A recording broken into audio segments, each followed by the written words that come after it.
Heute finden viele ihren Traum-Partner mit Hilfe von künstlicher Intelligenz.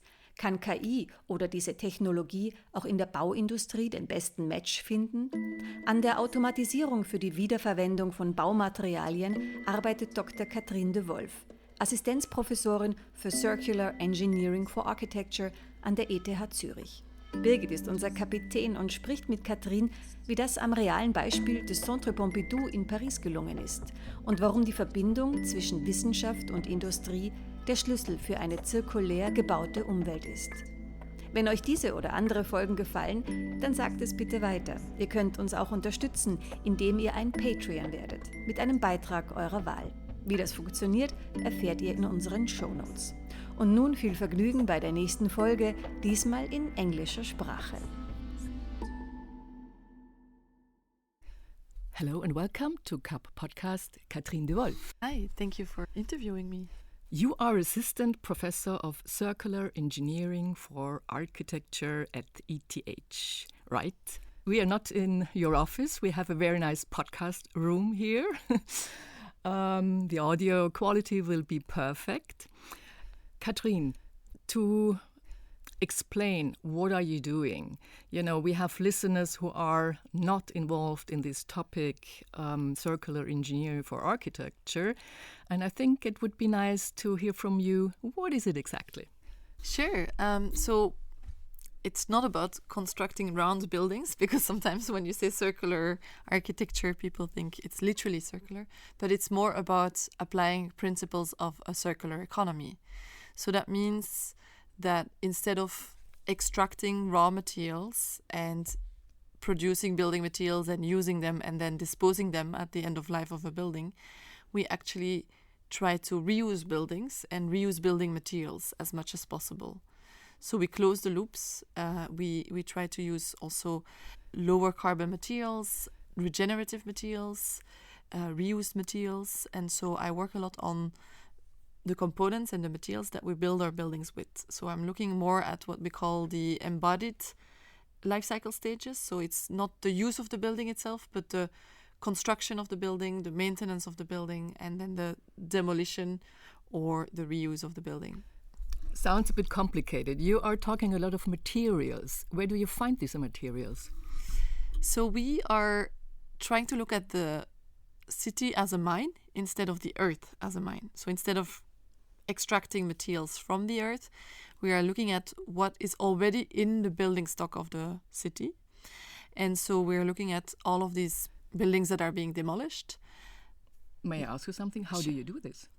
Well, this is a good question. This is exactly what we are doing research on, because there is a lot of buildings that are being demolished, but you have to know about them, of course. You have to be aware of when and where and which materials are being demolished or replaced or thrown away. And this is exactly what we're trying to anticipate, because, of course, you can want to design with reused materials, but as long as you don't have an available stock of materials to reuse, then you have to buy new, right? And it's a little bit like people might know eBay, or in Switzerland, Ricardo or Tutti, these kind of second-hand markets for buying maybe electronic equipment or other stuff that you need in the house.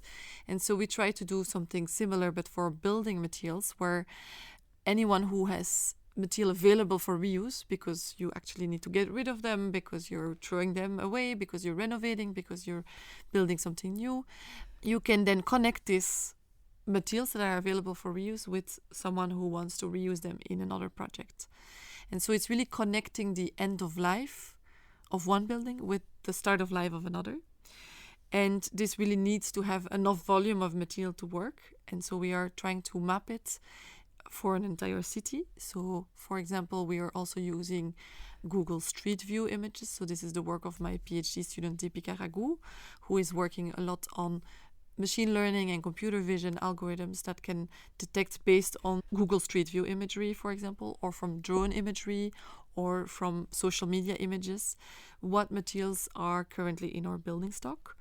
And then the idea is that we then predict maybe when they will be renovated, these buildings, or when they will be demolished. We also have data from demolition audit records data from the city of Zurich, for example, and we put all of this data together and try to map this and see when materials will become available for reuse and which materials they are. This is, of course, very complex to get this very accurate enough so that we can make good predictions.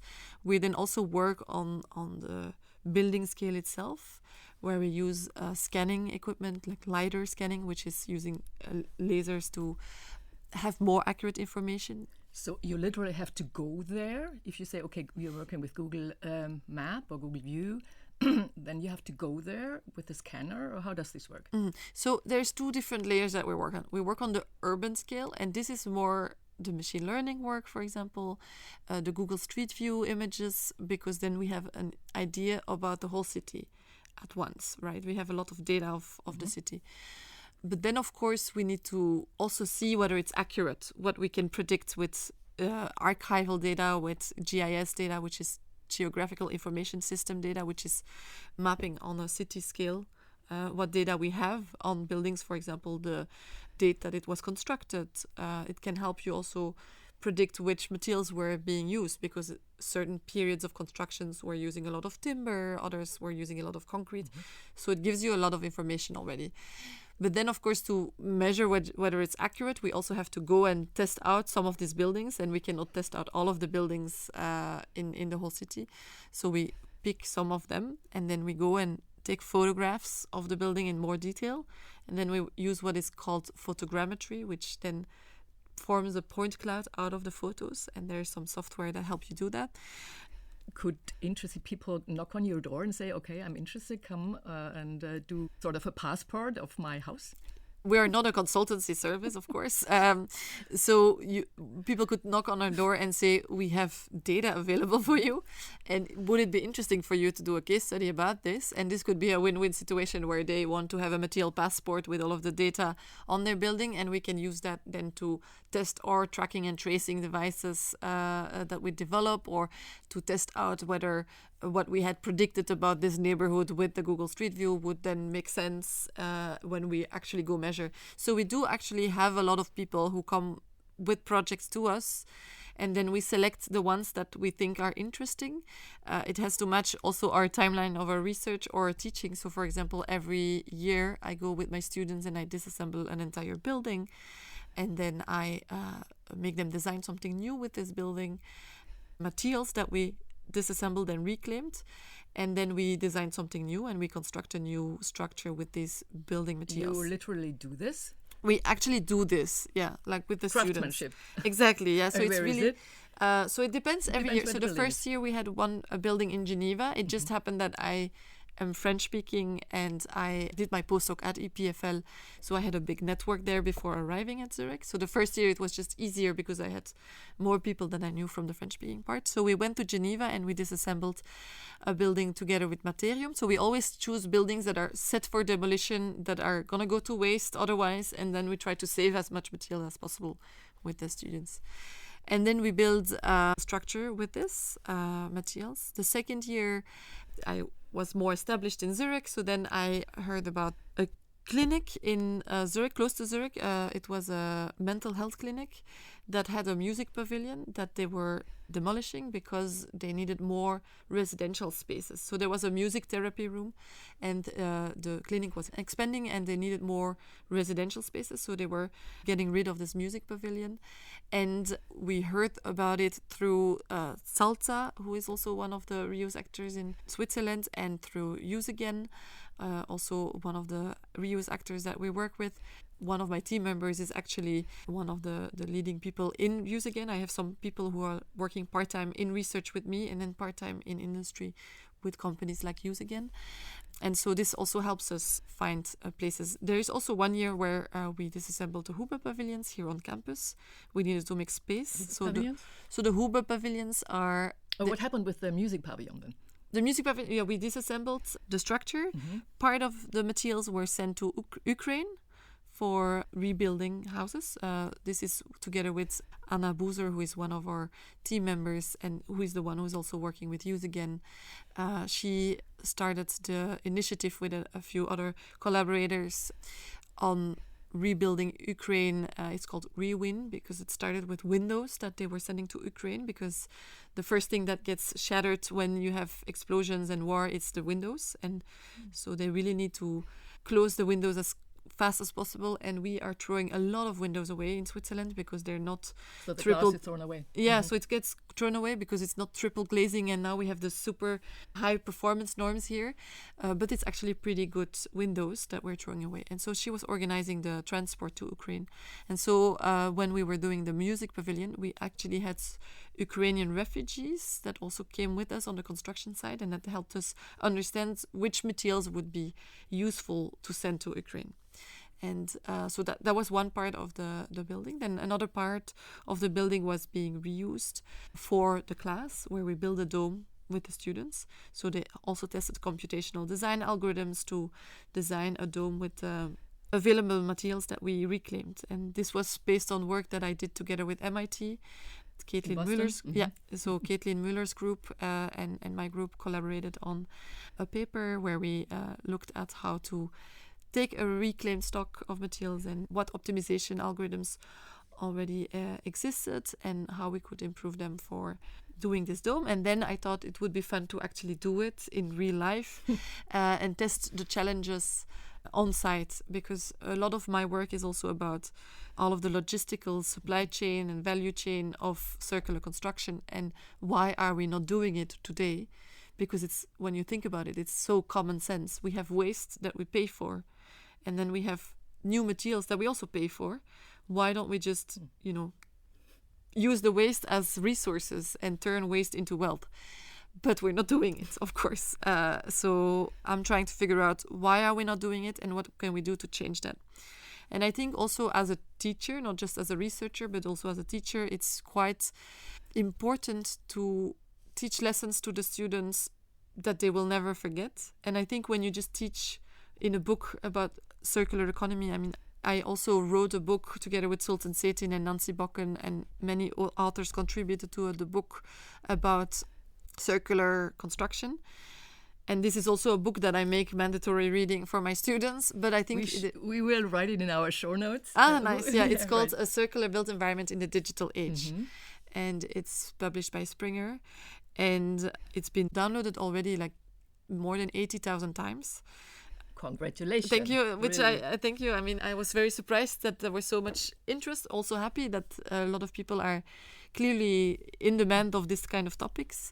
And basically this book is interesting for my students, but I think there's only so much you can learn from books.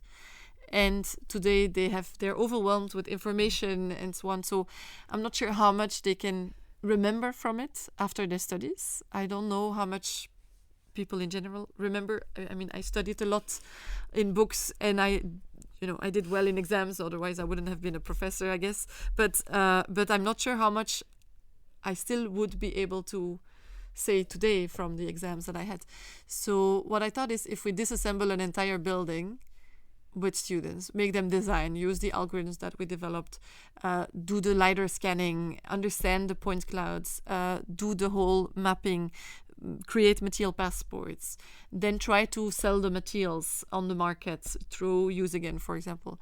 Try to design something new, build the building, and realize I was designing something on paper, but in real life the tolerances need to be much bigger because reused materials are not perfect. Then do the whole process of liability. Who is liable for this structure with reused materials? Talking with the architecture office, Baubureau in situ, that we worked with the engineering office, B3 Culp, that we worked with. I think they will never forget the barriers and opportunities of circular economy and the whole process. I think by doing it, it's a very physical and sensorial way of learning circular economy. And team working also, right? Exactly. It does require much more work to prepare, and it's not every semester we can align a demolition site and a construction site within the given time. And I teach every Tuesday 4 hours in the afternoon. There's only so much you can do in 4 hours. So sometimes I also do summer courses where last year we did 6 days in a row only construction sites where we worked full days, like 8 hours a day with construction workers and the students. And that was really fun, but it's also really a lot of organization to fit that into the semester. I also try to teach all departments. So we have not just civil engineering students, but also environmental engineering students, also architecture students, computer science students, environmental science, management students. So it's really a very interdisciplinary class, but that makes it also very tricky for some very basic logistical things, like when do these students all have a spot available in the semester? And build up some muscles, no? Yeah, I mean, there's lots of things. You don't necessarily need physical strength for, and this is also something I would like to teach the students, is obviously there's stuff that we carry that are heavy, and I'm also very careful that they carry it in a healthy way that is not too difficult. But it's also interesting to see how different strengths, physical strengths of people are needed for different things, different skills are needed. And I always find it very beautiful when we had these very 7-meter long trusses from the Huber pavilions that we disassembled. It's quite heavy. And then you see all of the students working together, maybe 25 students carrying these trusses. And it's also teaching them the benefit of collaboration, right? You never have to carry something alone. You're there together, and I think most of the students, they become friends throughout the course as well because they have been through this adventure together. I think that is also one of the values of circular economy that maybe we don't talk too much about because we talk about the CO2 emissions and so on, but it's also this connecting with others and the collaboration. Communicating, doing. Exactly, right. Yeah. Communication, connecting, collaborating. Those are really important values that sometimes we forgot about because we teach also very much in silos, and the industry works also very much in silos. The architect doesn't communicate with the engineer until it's really needed, but why don't we design all together, talking with the workers also, because we can learn also a lot from how they assemble things. It makes a lot of sense to take that into account in the design process. So avoid silos. You were talking about throwing away windows and glass. I think you have another example in process, no? Well, I think you're talking about the Centre Pompidou, right? Okay. Yes. So I worked It's your hometown. Well, the Centre Pompidou is in Paris, but I'm from Brussels. But I lived in Paris for a bit. I was working for Elliott, an engineering company that was doing the renovation of the facade of the Centre Pompidou. And I was actually working on embodied carbon strategies, which is what I did my PhD about, on embodied carbon. But then they have this, and this is where collaboration comes in again. They have this every week, this meeting with the whole group where people update on their projects that they are doing. And one of the engineers who was doing the renovation of the Centre Pompidou was saying, like, yes, we are moving ahead with the renovation, but all of these materials that we need to replace because of changing norms, we're gonna have to throw this away.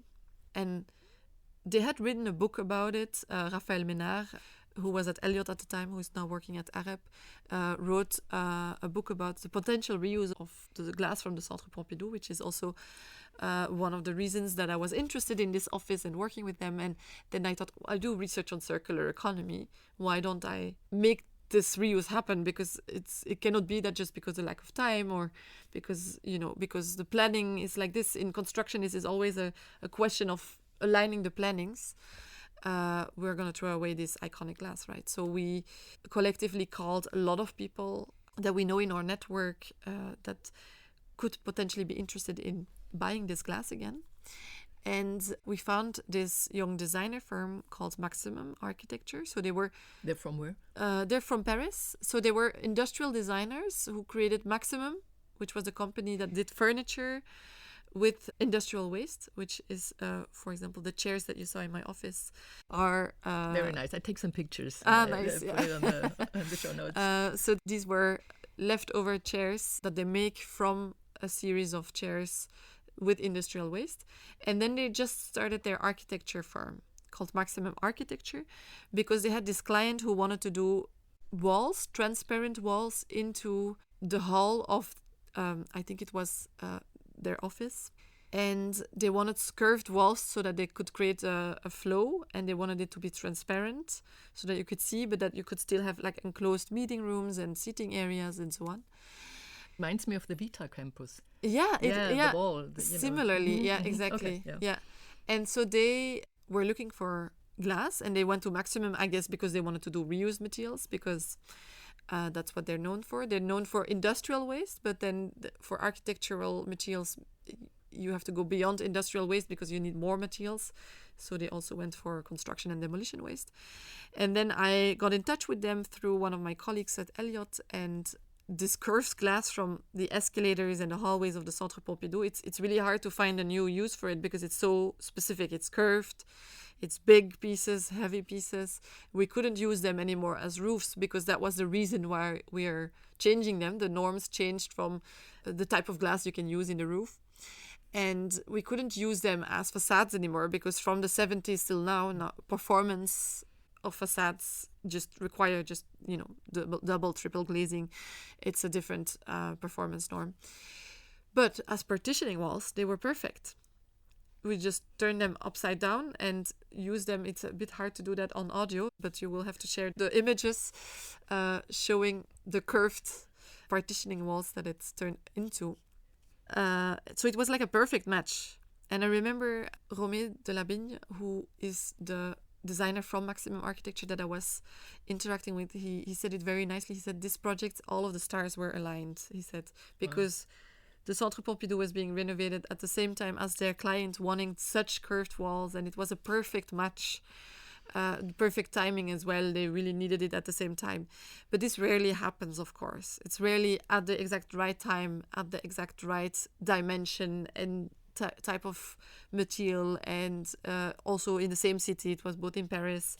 And so this is what made me create the Circular Engineering for Architecture lab, the CEA lab that I am directing now, because I thought we cannot every time spend so much time calling our whole network, emailing everyone. I think Raphaël Ménard made a logbook from all of the hours he spent to find the reused material, and I didn't do the logbook of how much time I spent, but I spent hours and hours and hours because I was How many had he in his book? I don't remember. He gave a guest lecture in our class, and he had a slide with the hours. I can look it up, but it was a lot of hours that he spent on trying to reuse this glass, and I spent a lot of hours also. And I did it, outside of my working hours because I didn't, that's not what I was hired for, but I'm here in Paris and I was living next to the Centre Pompidou. I was like, no way that we are throwing these materials away. So I was really passionate about it, but you cannot rely in an engineering office on a passionate researcher that happens to be there, right? This is not a viable business model. So I thought, what can I do as a researcher to speed up that process more generally? So does it mean there comes artificial intelligence in? Exactly. Yeah, you're reading my mind. So I mean, one of the digital technologies that emerged the last years is AI. It helps us making processes more efficient. Other things I mentioned already is the reality capture technologies that we use, like the LiDAR scanner and so on. We also use blockchain technology for tracking, tracing, and trading materials. We're using material passports. We're using many, many different technologies. We also are exploring digital fabrication here within the National Centre of Competence in Research on Digital Fabrication at ETH Zürich with many other partners. So there's many, many, many emerging digital technologies that started after I studied, really. Like, I finished studying and it was very conventional. We already had quite forward thinking. Just to repeat, you started with civil engineering, right? Yeah, I studied civil engineering and architecture in parallel in Belgium. In parallel? Yes, yeah, in Vrije Universiteit Brussel, in Brussels, so in the Flemish University there, and I did an exchange also in the French University of Brussels. It was a program that it's both civil engineering and architecture, and I also made my life more complicated by also going to the French-speaking part and the Dutch-speaking part, because I thought it was important that I learned all of this technical jargon in both Dutch and French, which is completely not useful now that I work in the German-speaking part of Switzerland. But your parents are French and and I just thought, like, I am fluent in French and in Dutch, but I wanted to also know the German, which is not very common in Brussels. I must say. It's not very common, no. for anyone who has lived in I Brussels. lived in Brussels, Yeah. so I know. Yeah, so you know from your experience living in Brussels Very that good. So- a lot of people only speak French and some only speak Dutch, and it's quite rare to have bilingual people, even though it's a bilingual region. Most people speak a bit of the other language, but I really grew up, so it's both are my mother tongue, or I guess one is my mother tongue and the other is my father tongue. I don't know how to call it, but I wanted to do the exchange. I think it was also interesting for me that I saw the two language communities because they're culturally quite different in Belgium.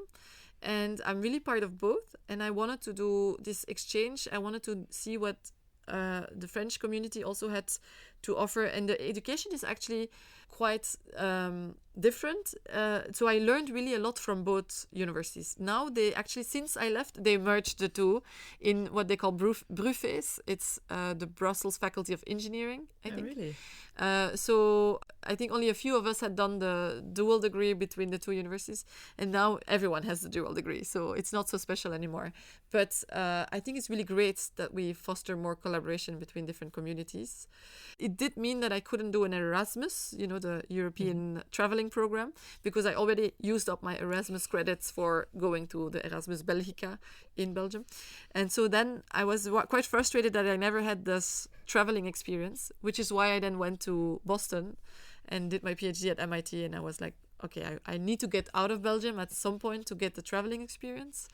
And I thought I will just go for 1 year to MIT and come back to Belgium. And then I started a master's program there, and I finished with a PhD program there because it was such an amazing experience and an amazing environment. And then I never really stopped traveling, and I'm hoping that I stopped traveling, that I can stay in Zurich now, because I really like it here.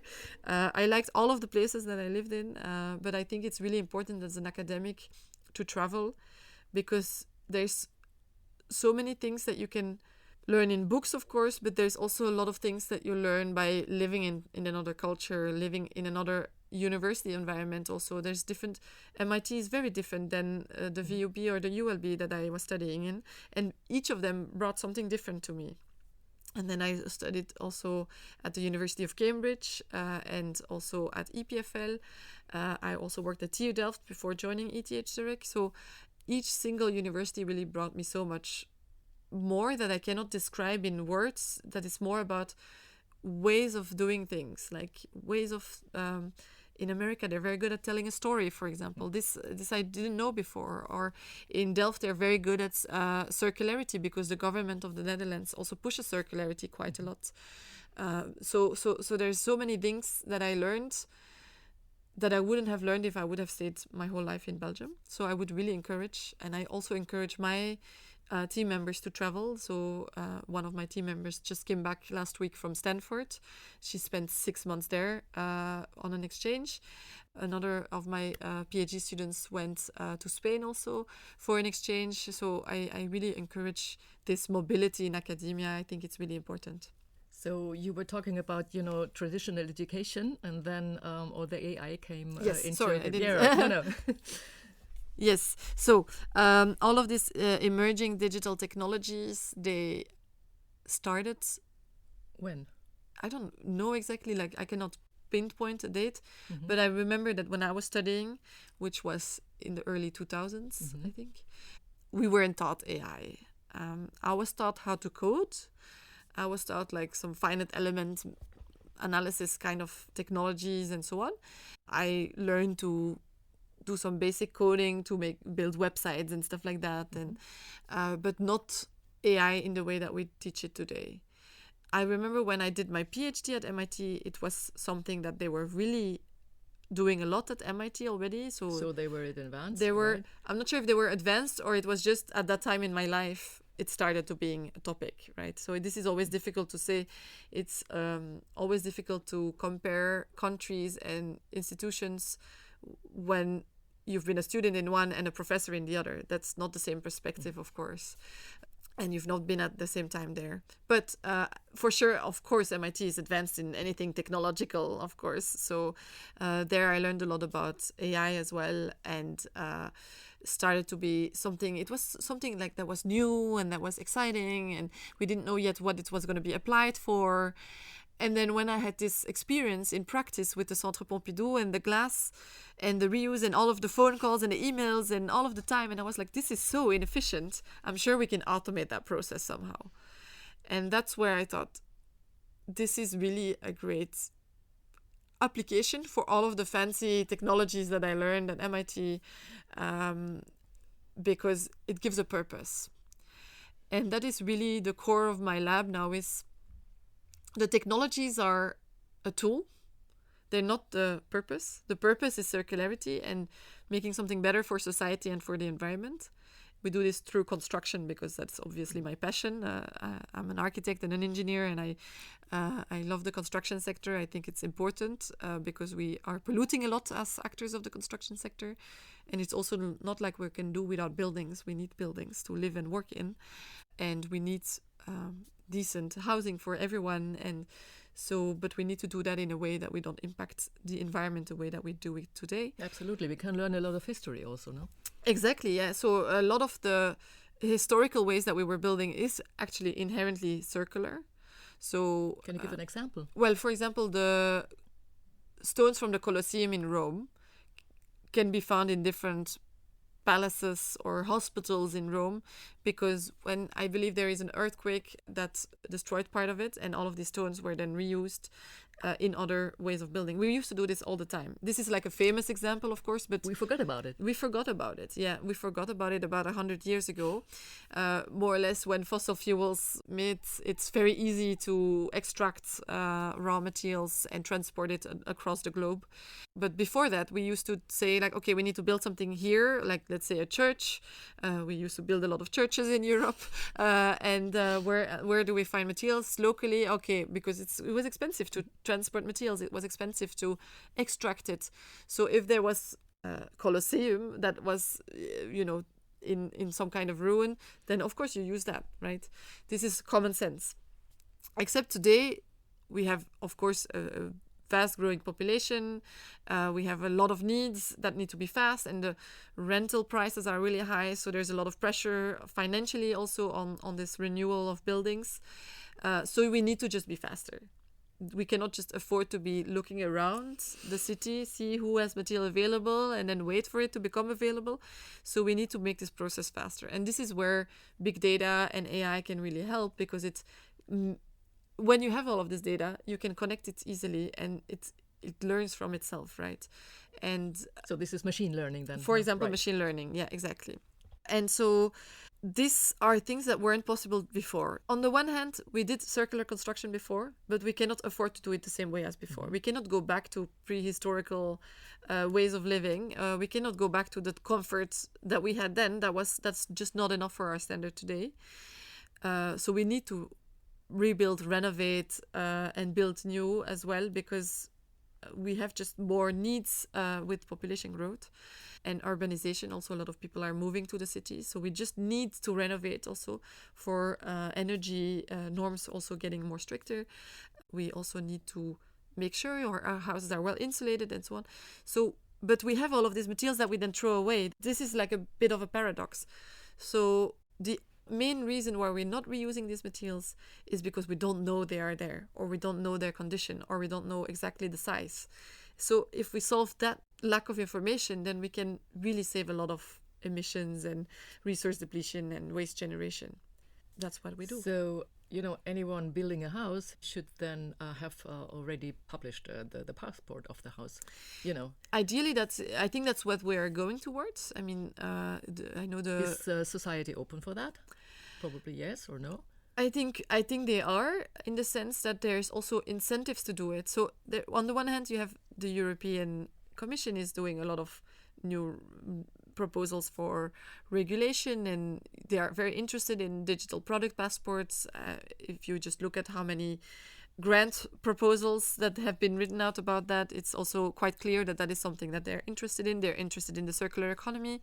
I also worked for the Joint Research Centre of the European Commission, where we were looking at sustainability performance assessment. So on the one hand, there is a lot of regulatory things that can be done to say you have to just do a passport and it's just the way it is. So of course, we need that to make it faster. There's also the business incentives of doing it. So, for example, Madaster is a platform for material passports, and they talk a lot with building owners. Who uses this platform? So building owners, mainly, I think, because it's tracks... Name it again, the name? Madaster.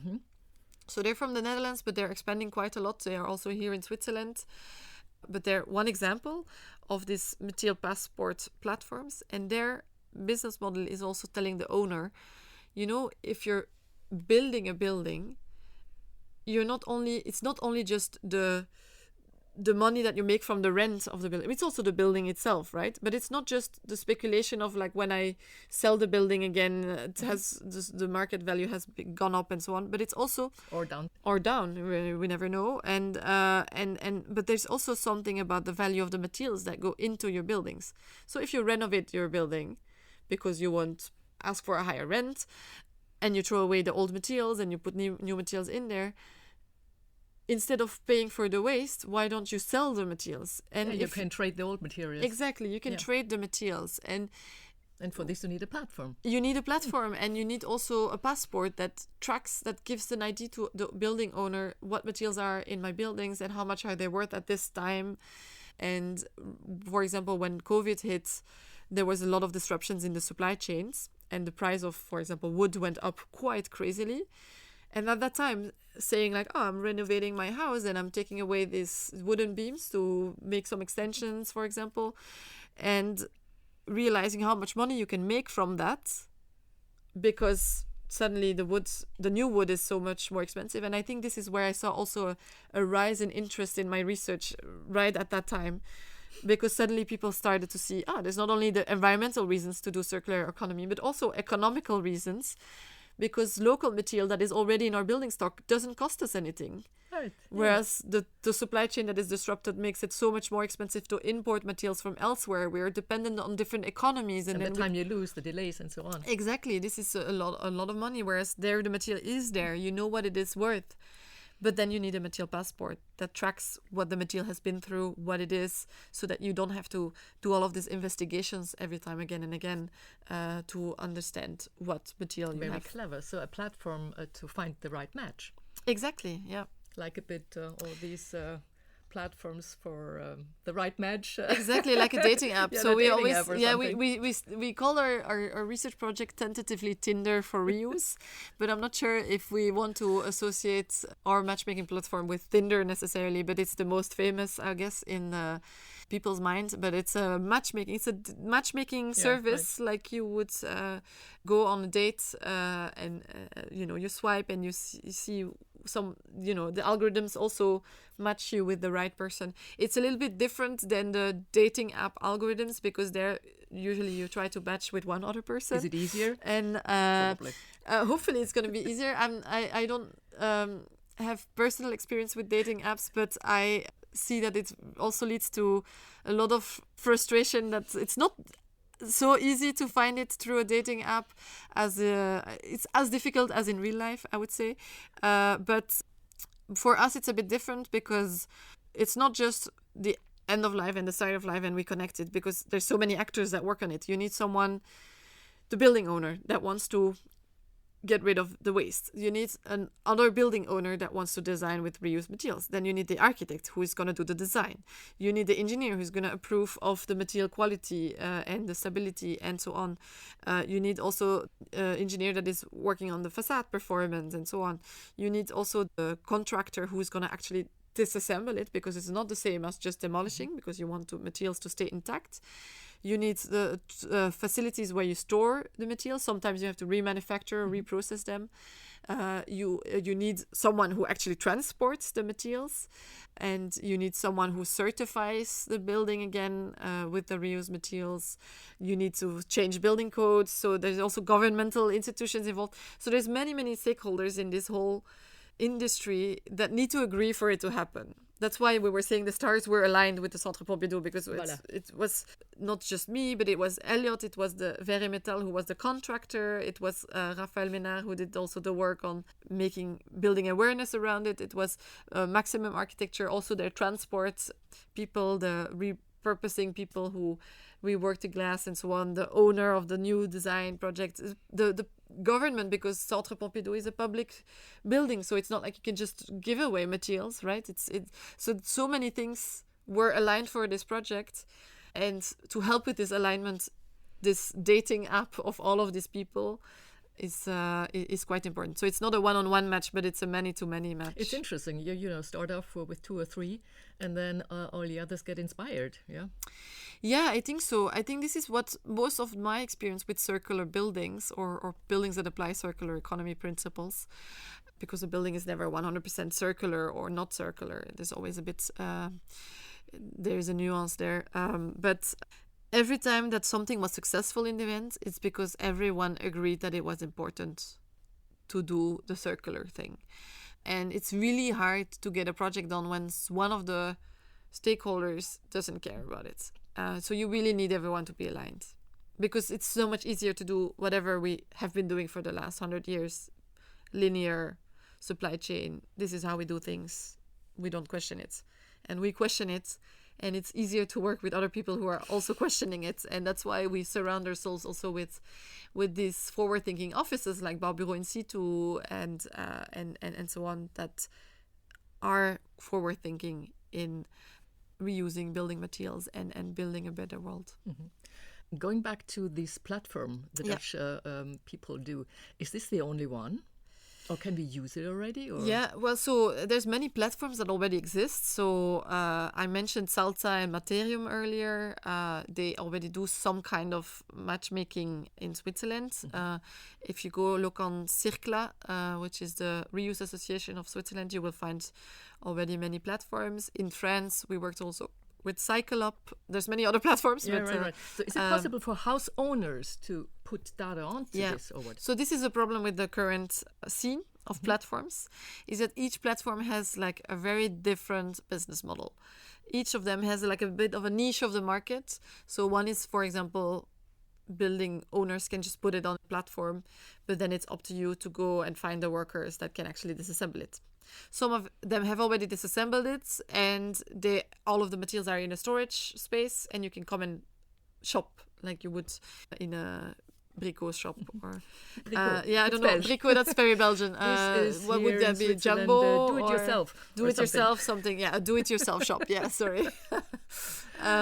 These platforms all are bringing something, of course, but you cannot expect a client to know of all of these platforms and to know which one to look for.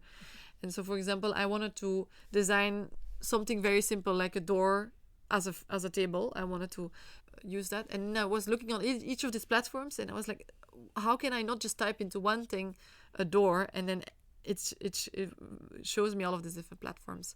So this is what we're working on at the moment, but there's a lot of legal issues that are in the way of this, because of course this is data scraping and you cannot just do it. So we have to have a kind of an interaction with each of these platforms to kind of bring all of it together, which is very hard to do, to get everyone to agree. In not just in the reuse sector, in any sector you will have people who think their platform is the best, or there's egos that you have to also manage. And like I said, one of the values of circular economy is collaboration.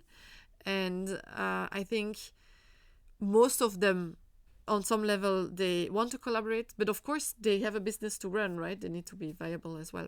And so we are trying to work together to build something together that is a win-win for everyone. And so we started this project called Circular, a Swiss circular construction digital ecosystem, where we have many actors of the construction sector.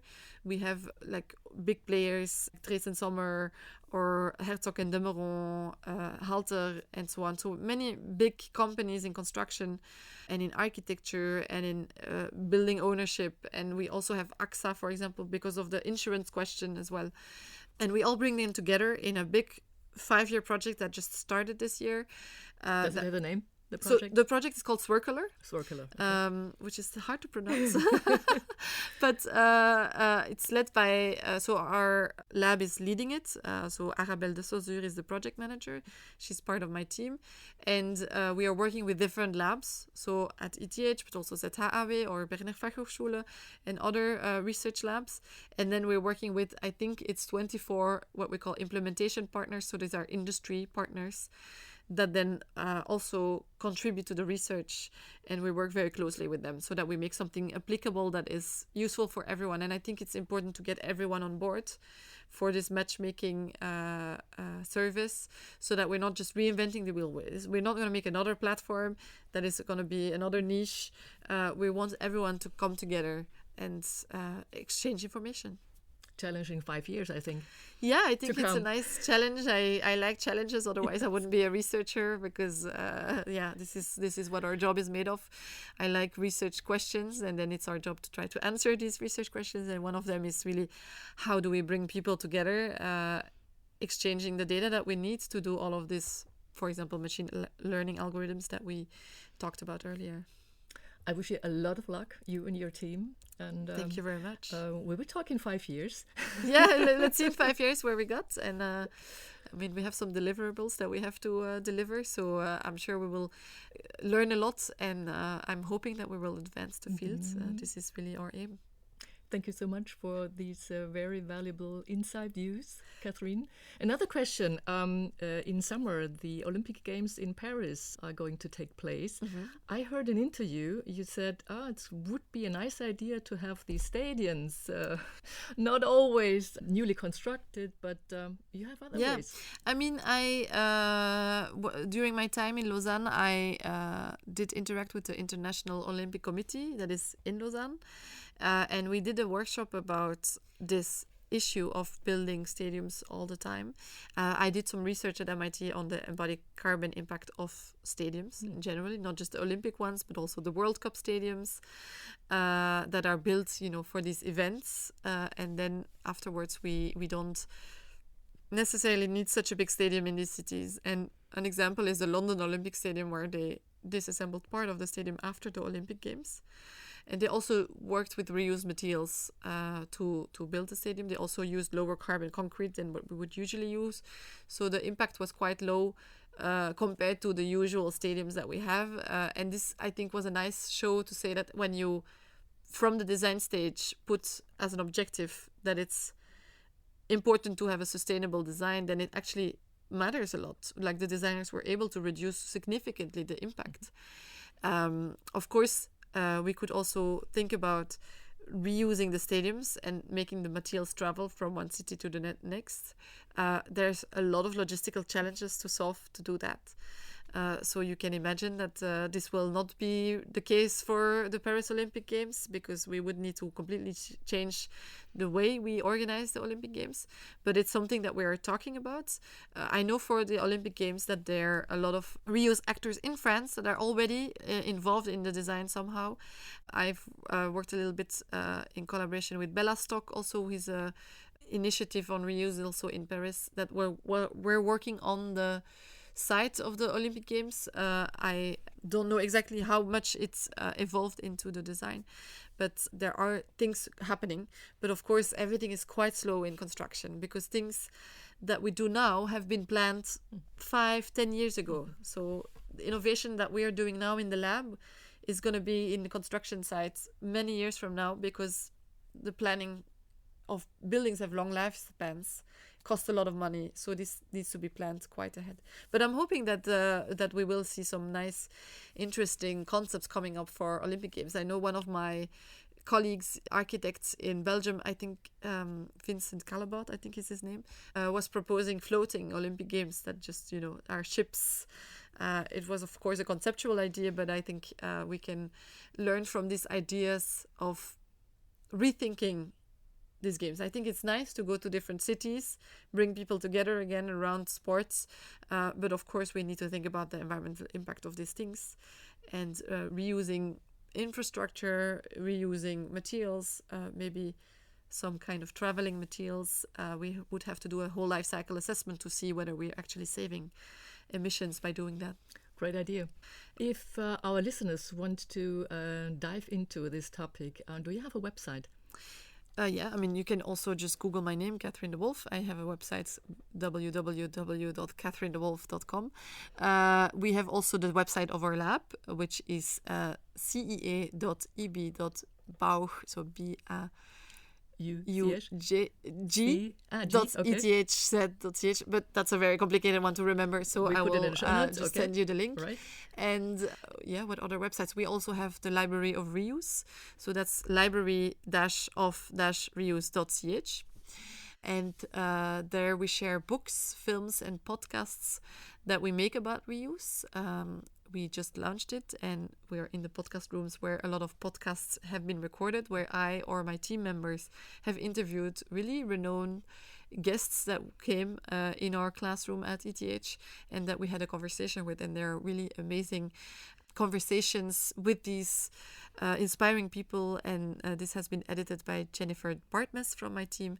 I hope that the podcasts are also interesting for people to listen to, and then the films are coming up, which are going to be filmed by Daisy Zhang, who you just met before we entered the room, and then the books are also, it's not just our books, so my book that I mentioned earlier is on there, but it's also books that we recommend about reuse, and books that our students wrote and that we kind of supervised. So I do this together with Barbara Boozer and Daniel Stockhammer, who are also two very inspiring people in the world of reuse that did a lot of changes in the sector in Switzerland and Liechtenstein, and we are collaborating on curating this collection of media about reuse. Any upcoming event? We just panel or? We just had our DICE Lab event yesterday. So DICE is another platform that I co-founded with Sultan Cetin from TU Delft.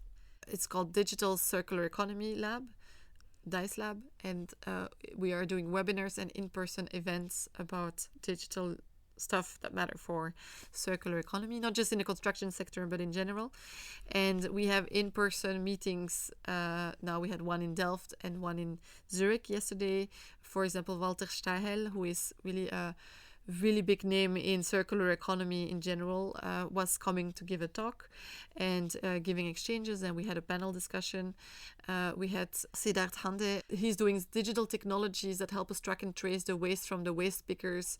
For example, in India, you have a lot of waste pickers that reuse waste informally, and he's tracking and tracing that so that we can, pay them for the waste that they pick. We had also Sultan and Sun-A from TU Delft presenting also on digital logbooks, and we had Alexandra Stamou from Halter also presenting the different business models of collaboration that we need for circular economy. So these are to give you an idea of the type of events that we do. We'll also have one in Delft again, probably around September. And we talked also about doing one in South Africa, because we have a SNSF, so Swiss National Science Foundation project with South Africa. And so we are going to do a workshop there. And we realized with doing all of these events always in Europe, it's hard for people from further from Europe to travel. So we have usually a bit of people from Asia and North America that come to Europe, but having also people from the South coming more to these events. We thought we bring the events to South Africa because we're there anyway, so it's not any extra carbon footprint for us to go there. And then we learn also from different communities, because there's different parts in the world where they do reuse out of necessity, and that it's kind of naturally organized like that. And so I think it's also very interesting to learn. I guess this is my passion as a professor, is I try to keep learning my whole life. Yeah. And to make the future a better one. I hope so. I'm trying. Yeah. Thank you so much, Catherine. We have our website. This is www.capture.ch. We are also on Instagram. This is cap_capture. Thank you very much for this interesting interview with you, interesting podcast. And hopefully our podcast will also be on your website. Yes, we can share it as well. Yes, right. Of course. Okay. Thank you so much. Thanks for interviewing me. Thank you.